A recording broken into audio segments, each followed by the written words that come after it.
सेनानी करो प्रयाण भय, सेनानी करो प्रयाण भय, भावी इतिहास तुम्हारा है, भावी इतिहास तुम्हारा है। राष्ट्रकवि दिनकर की इन पंक्तियों के माध्यम से आ जाइए आप सबों को मैं उन्हीं की गांव सिमरिया की मिट्टी से एक ऐसे युवा साहित्यकार से मिलवाता हूं जिनकी रचनाएं कुछ ही दिनों में एक पुस्तक के रूप में आने वाली है।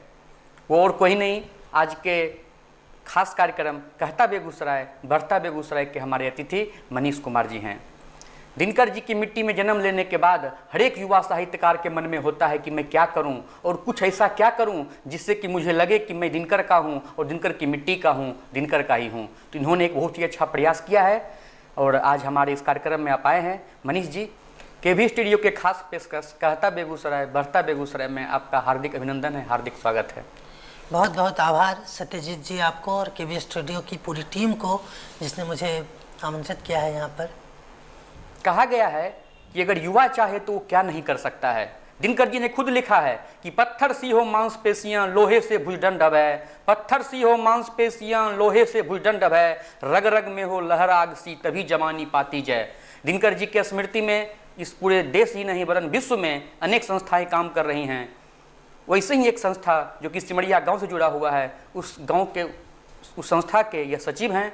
साथ ही साथ यह विभिन्न सामाजिक मुद्दों पर भी अपनी आवाज़ डट के रखते हैं। जैसा कि सोशल मीडिया का युग है और कोरोना काल में आप देखते होंगे कि दिनकर जी का जो गोलंबर है, चौराहा है जहां पर दिनकर जी की मूर्ति लगी हुई है, वहां पर आए दिन विभिन्न राजनीतिक दलों के झंडे से वो पट जाया करते थे।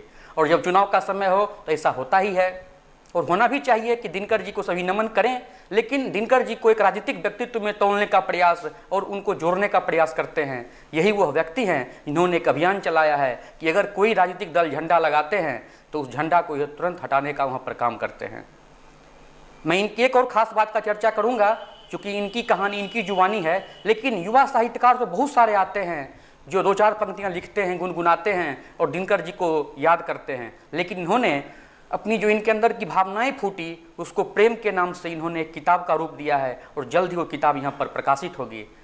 इन सभी चीज़ों के लिए इस दिनकर की साहित्यिक मिट्टी पर हमारे इस युवा साहित्यकार का मैं पुनः इसके भी स्टूडियो परिवार की ओर से और साहित्य जगत की ओर से इनका हार्दिक अभिनंदन करता हूँ। मनीष जी, ये बातों का सिलसिला हम लोग आगे बढ़ाएं और आपके बारे में बहुत सारी बातों को हम जानें। उससे पहले हम चाहते हैं कि कृपया अपने बारे में आप कुछ दर्शकों को बताएं। मैं मनीष कुमार, मेरा जन्म सिमरिया की धरती पर हुआ, यह मेरा सौभाग्य है और सिमरिया की धरती से होने का सौभाग्य जिन जिन को मिला, कहा जाता है कि मोक्ष धाम है सिमरिया जी। और मैं जन्म से ही मोक्ष धाम में हूँ जी। यह साहित्य का मोक्ष धाम है जी, यह संस्कृति का मोक्ष धाम हो जी। तो इस प्रकार से मुझे शुरू से ही इस बात का लगाव रहा, जुड़ाव रहा और सौभाग्य रहा कि मैं लगातार बड़ी बड़ी साहित्यिक हस्तियों से वहाँ मिलता रहा और साहित्य से जुड़ा रहा। जी, बहुत अच्छी बात है। साहित्य का कन कन और साहित्य का छन छन सिमरिया गांव के हर एक दीवालों पर, ये तो सौभाग्य है कि मैं भी इस बेगूसराय की मिट्टी का हूं और दिनकर की भूमि को हम लोग भी नमन करते हैं। तो सिमरिया गांव के हर एक दीवार पर कोई न कोई कविता की पंक्तियां वहां पर लिखी मिल जाती है, चाहे वो उर्वशी की पंक्ति हो, परशुराम की प्रतिज्ञा की पंक्ति हो या और कोई पंक्ति लिखी हुई हो। जी बिल्कुल, यह राष्ट्रकवि दिनकर विकास स्मृति विकास समिति जो है जी, जिसमें मैं भी संयुक्त सचिव हूँ जी, तो यह समिति जब बनी थी तो इसी समिति के प्रयासों से यह हर घर के दीवार पर यह लिखने की परंपरा शुरू की गई थी कि कोई जब गांव में प्रवेश करे तो उसको लगे कि दिनकर की धरती पर है। जी, इसी उद्देश्य के साथ यह शुरू किया गया था। जी, बहुत अच्छा ये प्रयास है। दिनकर आज भी बच्चे बच्चे में नहीं, बूढ़े और युवाओं में नहीं, हर दीवार पर वहाँ पर जिंदा नजर आते हैं। मनीष जी, जैसा कि आपका परिचय है कि आप एक पुस्तक के रचनाकार हैं और आपकी पुस्तक जल्द ही आने वाली है, मैं चाहता हूँ कि हमारे दर्शकों को आप अपने साहित्यिक सफ़र के बारे में थोड़ा सा बताएं। चूँकि सिमरिया में जन्म हुआ जी, और वहाँ हर साल जी, दिनकर जयंती पर बड़े उत्सव का आयोजन होता था तो बड़े बड़े साहित्यकार आते रहे, उनको सुनने का मौका मिलता रहा जी, तो लगता था कि कभी मैं भी एक साहित्यकार के रूप में वहाँ जाऊँ, मंच पे जाऊँ। जी, दूसरी बात कि मैं शिक्षा से भी जुड़ा हुआ था, बच्चों को पढ़ा रहा था जी तो बच्चों को स्कूल में हमेशा कुछ ना कुछ लिखने के लिए मिलता था, जी। तो बच्चे मेरे पास आते थे। जी तो मुझे लगता था हमेशा जी। कि जो मेरे बच्चे हों वो कुछ नया लिख के जाएं। जी। तो उनको लिखाते लिखाते कुछ नया लिखाते लिखाते लिखने की शुरुआत हो गई। तो उसके बाद फिर से मतलब मन में जो भावनाएं आती थी उसको लिखते गया तो अब यह किताब का स्वरूप लेने वाला है। मनीष जी, मैं चाहूँगा कि आप अपने पुस्तक प्रेम, जो कि आपकी प्रेम की भावनाएं हैं, जिसका नाम आपने इश्क दिया है, थोड़ा सा उसकी कुछ पंक्तियाँ आप हमारे श्रोताओं को बताएं। पंक्तियाँ सुनाऊं उससे पहले मैं बता दूं कि यह किताब जी जो है 2 पार्ट में है। जी एक इश्क है, जी। प्रेम की कोमल भावना इस किताब का पूरा नाम है। जी इसमें है कि पहला इश्क है, जी दूसरा पार्ट है इश्क फ्रॉम अदर साइड। जी। यानी कि जब भी मैं लिखना शुरू करता था तो अपने तरफ से लिखता था, एक लड़के की क्या भावना होती है वो लिखता था। तो जो मेरी पाठिकाएं होती थी, बहुत सारी पाठिकाएं जो लड़की थी, तो उनका आग्रह होता था कि नहीं आप लड़कियों की तरफ से भी लिखिए। तो मैंने इस किताब को 2 पार्ट में बांट दिया कि एक जो होगा वो लड़कियों की तरफ से होगा, एक मेरे तरफ से होगा। ठीक है। तो लड़कियों की तरफ से मतलब 2 पार्ट में, और दोनों ही पार्ट मैंने ही लिखा है, ऐसा नहीं है कि लड़कियों ने लिखा है। लेकिन मैं पहले जो अपना वाला पार्ट है उससे सुना देता हूँ, फिर मैं एक लड़कियों के पार्ट वाला भी आपको सुना दूंगा। तो अपना वाला पार्ट जो है उसमें मैं इश्क की अनंत गहराइयों में गोते लगा कर आया हूँ, ऐसा पहली बार हुआ है तेरे नाम से नहा कर आया हूँ। लोग करते रहे अंधेरे में जिक्र सितारों की चमक का, लोग करते रहे अंधेरे में जिक्र सितारों की चमक का, मैं अमावस की रात में पूरा चांद दिखा कर आया हूँ। सजी थी महफिल किसी के हुस्न की तारीफ करनी थी, मैं हर गजल हर नज्म तेरे नाम की गा कर आया हूँ। दुनिया भर के लोग उलझे रहे सीमेंट गिट्टी बालू छरों में, दुनिया भर के लोग उलझे रहे सीमेंट गिट्टी बालू छरों में, मैं तेरे दिल की जमी पर आशियाना बना कर आया हूँ। वाह, बहुत खूब। हैरत में थे सब ग्रह नक्षत्र, हैरत में थे सब ग्रह नक्षत्र कि आधी रात को उजाला कैसे, उन्हें खबर ही नहीं थी मैं तेरे रुख से जुल्फें हटा कर आया हूँ। सब पूछते रहे तुम कौन हो, कहाँ से आए हो, मैं तेरे नाम और पते को अपना बता कर आया हूँ। वाह, बहुत खूब। तो ये थी लेखन की शुरुआत हुई, उसके बाद ये सब लिखा गया। तो जब मैं इस तरीके से लिखता था तो लोगों का आग्रह होता था कि मैं मतलब लड़कियों की तरफ से भी लिखूं। जिस तरह से मेघदूत लिखा गया था कि कल्पनाएं थी कि बादल संदेश पहुंचा रहा है। हाँ, बादल तो संदेश पहुंचा रहा था, उधर से जो जवाब युवक की रोल तो आपकी अंतरात्मा की आवाज थे, लेकिन आग्रह पर आपने लड़कियों के भावनाओं को भी लिखा है। जी, सुनाइए। अब सुनाता हूँ मैं जी। कि प्रेम की कोमल भावनाओं ने अभी अभी तो छुआ था मन को, यादों की हवा छू कर गई थी एहसासों के आंचल को। तुम साथ थे, तुम साथ हो, तुम साथ ही रहना, हर शहर में हर कदम पर तुम साथ ही चलना, तेरे इश्क में जल रही आग हूँ, तुम साथ ही जलना। नहीं चाहती तुम्हारा घर आंगन, तुम्हारी सांसों में बसना चाहती हूँ, तुम्हारे आलिंगन की भूखी नहीं हूँ मैं, तुम्हारे आलिंगन की भूखी नहीं हूँ मैं, तेरे दिल में धड़कना चाहती हूँ।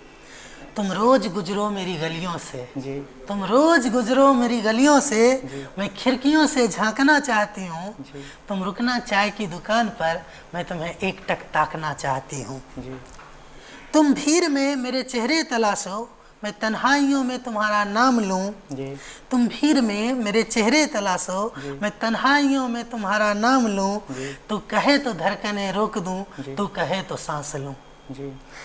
लाखों मिलेंगे तेरे इश्क पर मरने वाले, लाखों मिलेंगे तेरे इश्क पर मरने वाले, मैं तेरे इश्क में जीना चाहती हूँ। कहो कर सकोगे इश्क मुझसे, मैं तुम्हारा यकीन मांगती हूँ। एहसासों के आंचल को उलझने से कितना बचाओगे, प्रेम की कोमल भावनाओं को बहकने से कितना संभालोगे, कभी अटकेगा दुपट्टा सांकल में तो उलझेगा मेरे आंचल में, मैं जानती हूँ तू मेरे इश्क में है, तू में रहेगा मेरे जीवन में। वाह, बहुत खूब। बहुत धन्यवाद। आपकी रचनाओं में कहीं न कहीं जो युवा मन की सोच है, युवा मन की जो व्यथा है और युवा मन की जो पीड़ा है, वो कहीं न कहीं झलक करके सामने आती है। मैं जानना चाहता हूँ कि आपको इस तरह की रचना करने की प्रेरणा कहाँ से मिले? देखिए, मैंने जब लेखन की शुरुआत की थी जी। तो समसामयिक विषयों पर शुरुआत हुई थी जी। कि जैसे अभी कोरोना चल रहा है तो कुछ लिख लिया, फिर कुछ लिख लिया, लेकिन लगता था कि ये अस्थाई नहीं है। जी। जैसे कोरोना पे अभी 2 लाइन लिखा कि अति सूक्ष्म विषाणु से मतलब जीवन को खतरा है, इस तरीके से लिखा। लेकिन इस तरीके से मैं जब भी लिखता था तो मुझे लगता था कि आज कोरोना कल ख़त्म हो जाएगा। या फिर राजनीति पे लिखो तो मान लीजिए कि कल नेहरू जी थे, चले गए, राजीव जी आए, चले गए, इंदिरा जी आई, चली गई, मोदी जी आज हैं, चले जाएंगे, फिर इन पर लिख कर क्या फ़ायदा। पाकिस्तान पे लिखूं तो क्या पता मतलब कल देश रहे ना रहे। तो इस तरीके से, लेकिन इसलिए मैंने प्रेम को चुना कि ये शाश्वत विषय है। आप अभी से 1000 साल पहले भी प्रेम था और जब तक प्रकृति रहेगी तब तक प्रेम रहेगा। इसलिए 1000 साल बाद भी कोई प्रेमी अपनी प्रेमिका को कह सकता है कि तुम, लोग पूछते रहे कि तुम कौन हो, कहाँ से आए हो, मैं तेरे नाम और पते को अपना बता कर आया हूँ, तो वो एहसास उस समय भी रहेगा। बस यही वजह थी कि मैंने प्रेम का विषय चुन लिया लिखने के लिए। यही प्रेरणा की वजह थी। हाँ, यही प्रेम है। आपका साहित्यिक जो पुस्तक आ रही है उसमें आपका नाम ए.के. मनीष है, इसके पीछे कुछ खास कारण है? हाँ, दरअसल मेरा स्कूली नाम अभिराम कुमार था और सामाजिक नाम मनीष कुमार था। तो दोनों नाम को मिला के ए.के. मनीष बन गया। जी, बहुत अच्छे। राष्ट्र कवि दिनकर ने एक बार जब सीढ़ियों पर नेहरू जी लड़खड़ाए थे तो उन्होंने उनको थामा था और उन्होंने कहा था कि राजनीति जब जब लड़खड़ाएगी साहित्य उसको संभालने का काम करेगा। उसी तरह से आज साहित्य के एक सेवक, साहित्य के एक पुजारी और दिनकर की मिट्टी का एक लाल, जिनको हम लोग मनीष कुमार के नाम से जानते हैं और अतिथि के रूप में यहाँ पर आए हैं, उन्होंने एक मुहिम चलाया है। उस मुहिम का क्या उद्देश्य है, आइए उनसे जानते हैं। मनीष जी, जिस तरह से आप सुबह में झंडे लोग लगाते हैं, कार्यकर्ता विभिन्न राजनीतिक दलों के पोस्टर से दिनकर गोलंबर को पाटने का काम करते हैं और आपको अगर कोई सूचना दे दे या आप जान जाते हैं तो उसको उतारने का काम करते हैं, इसके पीछे की क्या कहानी और क्या उद्देश्य है, हमारे दर्शकों को आप बताएं। जब भी मैं वहाँ से गुजरता था या किसी भी साहित्यिक हों या कोई भी समाज सेवी हों, महापुरुष हैं जिनकी मूर्तियाँ हमने स्थापित कर दें, तो मेरा ये व्यक्तिगत विचार है कि जब आप वहाँ से गुजरिए तो उनके बारे में जानिए। लेकिन जब आप उसको राजनीतिक दलों के झंडे से पाट देते हैं तो आपका ध्यान फिर भाजपा पे चला जाता है, कांग्रेस पे चला जाता है, सीपीआई पे चला जाता है, दिनकर पे आपका ध्यान नहीं रहता है।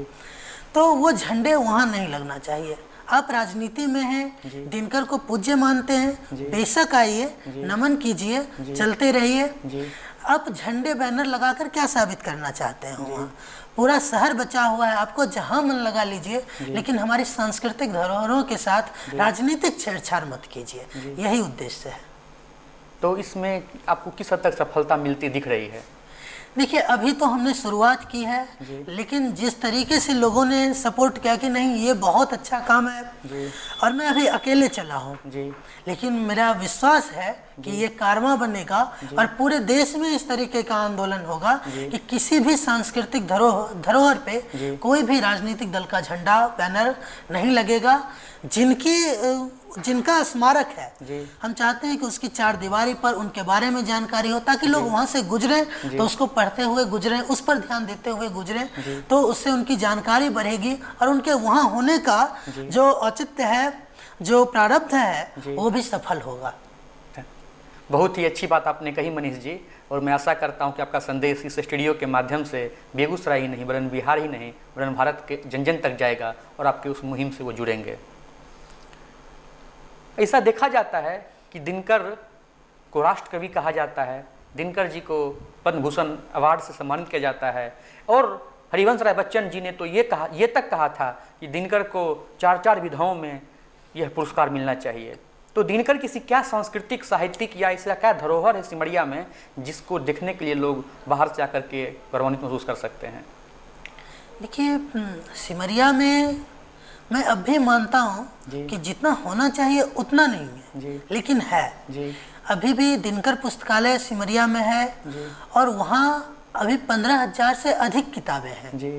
और उसमें दिनकर की लगभग सभी रचनाएं उपलब्ध हैं। उसके अलावा वहाँ पर हमने दिनकर की जो किताबें दिनकर जी पढ़ा करते थे जी। तो उसका भी संग्रह हमने रखा है जी। ये बहुत बड़ी बात है। जी। और इसी प्रकार हम चाहते हैं कि दिनकर से जुड़े बाकी चीज़ों का भी या एक दिनकर से जुड़े एक शोध संस्थान का भी सिमरिया में होना चाहिए जी। हाँ, ताकि उनकी जन्मस्थली का मान सम्मान रहे जी। बाकी उनकी जन्मस्थली है, वहाँ पर उनकी पुरानी चीज़ें रखी हुई हैं जिसे छूकर जिसे देखकर लोग उनसे जुड़ा हुआ महसूस करते हैं और वहाँ की मिट्टी को चरण वंदन करने आते हैं। सिमरिया के लोग और ख़ास करके दिनकर के परिजन बहुत ही अपने इतिहास को बचा करके रखने का पहल कर रहे हैं, बहुत ही काबिल तारीफ है जी। दिनकर जी के नाम पर यूँ तो अनेक संस्थाएं काम कर रही हैं, उसमें से एक प्रमुख संस्था दिनकर स्मृति विकास समिति का नाम लिया जाएगा।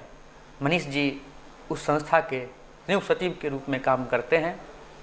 मैं चाहता हूं कि मनीष जी उस संस्था के विभिन्न कार्यों को प्रकाश डाल करके बताएं। इस समिति का मूल उद्देश्य है कि दिनकर को बचा कर रखना जी। और दिनकर को अगली पीढ़ी तक ले जाना जी। क्योंकि जब तक आने वाली पीढ़ी नहीं जानेगी, पुस्तकालय में हमने 15,000 नहीं 50,000 किताबें रख दी, लेकिन जब तक बच्चे उसको पढ़ेंगे नहीं तब तक दिनकर आगे जाएंगे नहीं। भौतिक विकास के साथ साथ जो उनका सांस्कृतिक साहित्यिक संरक्षण है वो करना जरूरी है और इस समिति का मूल उद्देश्य यही है कि दिनकर जन जन तक पहुँचे जी। और इसमें जो हमारी आने वाली पीढ़ी है उसको जोड़ने का सबसे बड़ा काम हमारी समिति ने किया है। स्कूल विद्यालयी कार्यक्रमों के माध्यम से हम लोग हर साल एक 9 दिवसीय विद्यालयी कार्यक्रम रखते हैं जिसमें क्षेत्र के अलग अलग विद्यालयों में घूमकर हम दिनकर जी का कार्यक्रम रखते हैं और उसमें बच्चों पर ही फोकस होता है कि बच्चे आकर दिनकर जी की काव्य पाठ करें, दिनकर जी के बारे में बताएं या उनकी कविताओं का नाट्य मंचन करें। तो ये इससे बच्चे जुड़ते हैं और दूसरी बात है कि जब उनको बड़े मंच पर पुरस्कृत किया जाता है तो उनमें उत्साह रहता है कि अगले साल हम फिर मेहनत करें, तो इससे वो दिनकर जी से जुड़े रहते हैं। और हमारा मूल उद्देश्य भी है कि सबको दिनकर से जोड़ कर रखना और दिनकर को जैसे जैसे आप पढ़ते जाएंगे तब आपको लगेगा कि दिनकर केवल पढ़ने की चीज़ नहीं है, दिनकर जी अनुसरण करने की भी चीज़ है। तो आप जुड़ते चले जाते हैं, लेकिन उसके लिए अगली पीढ़ी को जोड़ना बहुत ज़रूरी है और हमारा मूल उद्देश्य है कि हम अगली पीढ़ी को जोड़ कर रखें।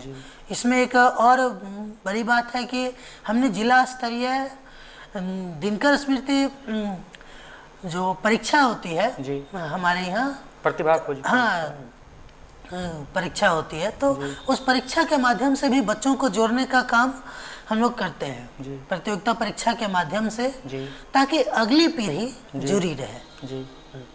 पीढ़ियों को जोड़ने का काम कर रहे हैं और यह अनवरत चलता रहे, यही उद्देश्य है। दिनकर पीढ़ी दर पीढ़ी तो आते रहेंगे, तो बहुत बड़ी आपकी विशेषता है। मनीष जी केवी स्टूडियो के इस खास कार्यक्रम कहता बेगूसराय बढ़ता बेगूसराय में आप आए हैं और यहाँ पर बहुत सारे जो भी बेगूसराय के युवा व्यक्ति हैं, सामाजिक व्यक्ति हैं, साहित्यिक व्यक्ति हैं, उनका इंटरव्यू बेगूसराय के इस खास पेशकश में एक यूट्यूब चैनल है स्टार्स ऑफ बेगूसराय, वहाँ पर उनको इसके वीडियो को डाला जाता है, आप उसको भी देखते होंगे। मैं चाहता हूँ कि आप इस खास प्रोग्राम के बारे में कुछ अपने अनुभव को बताएं। इस प्रोग्राम को जब मैंने देखा तो बहुत ही अच्छा लगा कि बेगूसराय में इस तरह की चीज़ें हो रही हैं क्योंकि जो लोग अपने आप को रिप्रेजेंट करना चाहते थे, लगता था कि कोई मंच होना चाहिए। ऐसे में केवी स्टूडियो ने एक मंच दिया है, डॉक्टर रोशन सर का भी मैं आभारी हूँ कि ये मंच मिला। और साथ ही जब लोग आपको जानेंगे और आपके मिशन को जानेंगे तो लोग आपसे जुड़ेंगे, या फिर कहाँ क्या अच्छा हो रहा है। क्योंकि सोशल मीडिया पे आजकल इस तरह से खबरें आती हैं कि उस पर किस पर विश्वास करें, किस पर विश्वास नहीं करें, ये थोड़ा सा उलझन वाली स्थिति रहती है। लेकिन यहाँ पर जब लोग स्वयं आके बताते हैं कि ये है, ये है, ये है, ये आगे की कार्य योजना ये है, जिले में ये बेहतर होना चाहिए। और साथ ही जो लोग अभी तक दूर थे, जिन लोगों से नहीं जान पाते थे, क्योंकि सोशल मीडिया का फैलाव भी बहुत ज़्यादा नहीं है कि आप सबको एक साथ जान सकें। तो यहाँ से जो जानने का अवसर मिल रहा है अपने अपने लोगों को, क्योंकि सोशल मीडिया पर जब आप फॉलो करना शुरू करते हैं तो ऊपर से शुरू करते हैं कि प्रधानमंत्री को फॉलो करते हैं, गृह मंत्री को फॉलो करते हैं, या बड़े बड़े स्टार को फॉलो करते हैं। लेकिन आपने जो ये शुरू किया है केवी स्टूडियो ने कि नहीं, आप यहाँ के लोगों को देखिए, आपके बीच ही सब चीज़ मौजूद है। आज पाठक जी का इंटरव्यू हुआ, मतलब इस तरह से लोकल चीज़ों को आगे बढ़ाना और बहुत ही अच्छा प्रयास है यह। और मेरी बहुत शुभकामनाएं हैं इस स्टूडियो को, डॉक्टर रोशन सर को, आप सबको, कि ये आगे बढ़ता रहे, ये कारवां चलता रहे, लोग अपने आप को आकर रिप्रेजेंट करते रहे और बेगूसराय का भी मान सम्मान बढ़े। क्योंकि बड़ा दुख होता था, कुछ साल पहले बेगूसराय नाम से एक सीरियल आया था कि बेगूसराय करके, और उसका टैग लाइन भी था कि ससुरी का जगह है। तो बड़ा दुख हुआ था कि बेगूसराय को लोग कैसे जानते हैं बाहर में। और उसमें डायलॉग्स भी ऐसे ऐसे होते थे, हाँ, कि लोग बाकी जगह लोग मुर्गे की बांग से उठते हैं, यहाँ गोलियों के आवाज़ से उठते हैं। तो बेगूसराय की छवि ये बनी हुई थी। मैं पिछले साल दिल्ली गया था, तो वहाँ पे मेरे जो दिल्ली के दोस्त थे, उन्होंने कहा कि तुमको देखकर तो लगता ही नहीं कि तुम बेगूसराय के हो। तो बोले मैंने क्या अब सींग लगा के आऊँगा तब पता चलेगा कि बेगूसराय का। तो उन्होंने कहा नहीं, एक सीरियल देखी थी बेगूसराय, तो उसमें तो दिखाता है कि सब लोग कट्टा लेके घूमता है, ये वो। तो ये गलत छवि जो बनी हुई थी, इस छवि को भी सुधारने का काम करेगा। क्योंकि बेगूसराय केवल आपराधिक छवि रहे इसकी, ये कोई नहीं चाहेगा। क्योंकि इसकी जो ख्याति है, यहाँ से जितने लोग गए देश और दुनिया में, यहाँ का नाम जितना रोशन किया, हम चाहते हैं कि हमेशा लोग दिनकर को जाने, बेगूसराय के रूप में जब जाने तो साहित्य को जाने, संस्कृति को जाने, और यहाँ जो अच्छी चीज़ें हो रही हैं उसको भी जाने। और उसको एक मंच दिया है केवी स्टूडियो ने, इसके लिए तो इनका बहुत साधुवाद। मनीष सर, आपकी भविष्य की क्या क्या योजनाएं हैं और आप अपने आप को भविष्य में किस रूप में देखना चाहते हैं? देखिए, शुरू से मेरा स्वभाव ऐसा है कि मैं सामाजिक हो गया हूँ, तो भविष्य में भी मैं समाज का ही रहूँगा और लेखन चलता रहेगा। क्योंकि लिखने की आदत लगी है तो ये चलता रहेगा।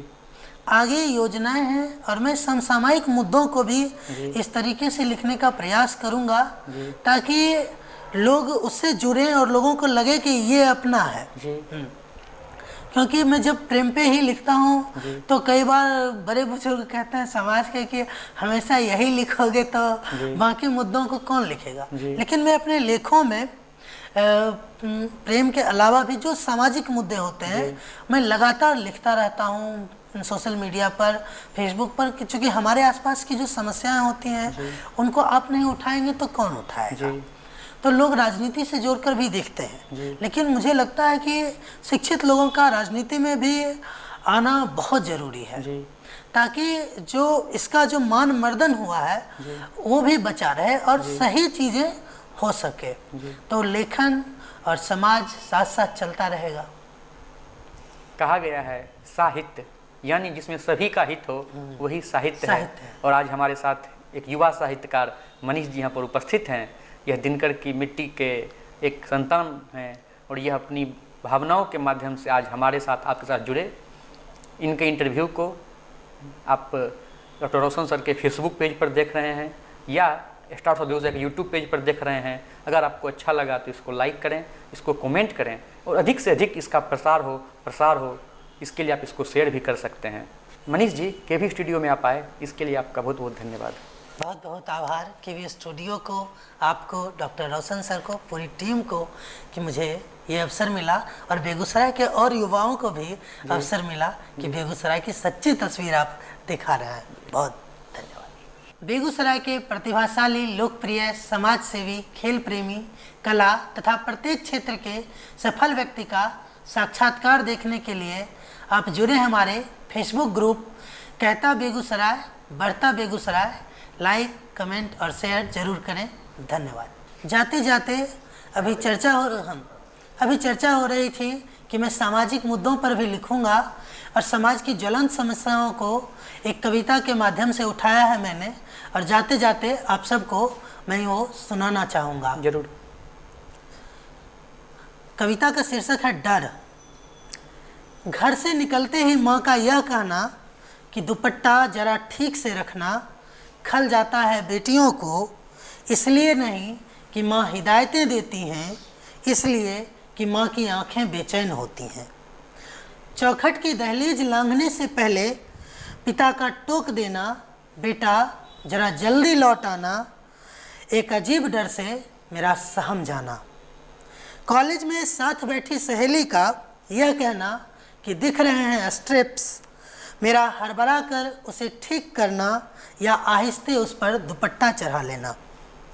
दरअसल लड़की हूँ ना, फिर भी डरती नहीं हूँ मैं, माँ की हिदायतों से, पिता के टोकने से, स्ट्रिप्स के दिखने से या लड़कों के देखने से। पर भेड़ियों से तो डर लगता है ना, कुत्तों से तो लगता है, गिद्धों से, बाजों से और आदमी के पीछे छिपे राक्षसों से तो डर लगता है। हाँ, मैं मानती हूँ तुम्हें दिक्कत है मेरे पहनावे से, मेरे रात में घूमने से, मेरे बेपरवाह रहने से, मेरे बेखौफ कुछ कहने से, पर मुझे मेरे कुछ सवालों के जवाब तो तुम्हें देने होंगे। सारी नैतिकता का ठेका हमने ले रखा है, कुछ जिम्मेदारियां लेने होंगे तुम्हें भी। बुरके में कोई जिस्म क्यों नोची जाती है, गन्ने के खेत से सामूहिक की खबर क्यों आती है, हवस की भूख मिटाकर कोई क्यों जिंदा जला दी जाती है। स्कूल जाती फूल सी बच्ची तुम्हें क्या दिखा जाती है, 7 साल की बेटियां तुम्हें क्यों शिकार नजर आती है, बस के, ट्रेन के छोटे से सफ़र में कोई लड़की तुम्हारा क्या बिगाड़ जाती है, ऑटो में बैठते हुए कोई क्यों तुम्हें देखते ही असहज हो जाती है, सड़क पर जाती हुई लड़की 1 मिनट में तुम्हारी कितनी उत्तेजना जगाती है, क्यों अपने ही घर में बेटियां सुरक्षित नहीं रह पाती हैं, क्योंकि तुम जिसे मर्द कहते हो ना मर्दगी पे उतर आते हैं, क्योंकि इंसानों में जन्म लेने वाले भेड़िए और कुत्तों में बदल जाते हैं। मुझे बदचलन कहने वालों, जरा अपनी बेशर्मी धो लेना, गिद्धों और बाजों से निकलकर जरा आदमी हो लेना। मैं जानती हूँ जब नहीं होगा कोई जवाब, तुम अपनाओगे कुतर्कों की ढाल, फिर भी अनुत्तरित रह जाएंगे मेरे सवाल, क्योंकि ये डर तुमने पैदा किया है ताकि मिटा सको अपने हवस की आग। तुम गर्दन ऊंची करके घूमते रहो, खामोश रहे डरती बेटियों की आवाज़। धन्यवाद।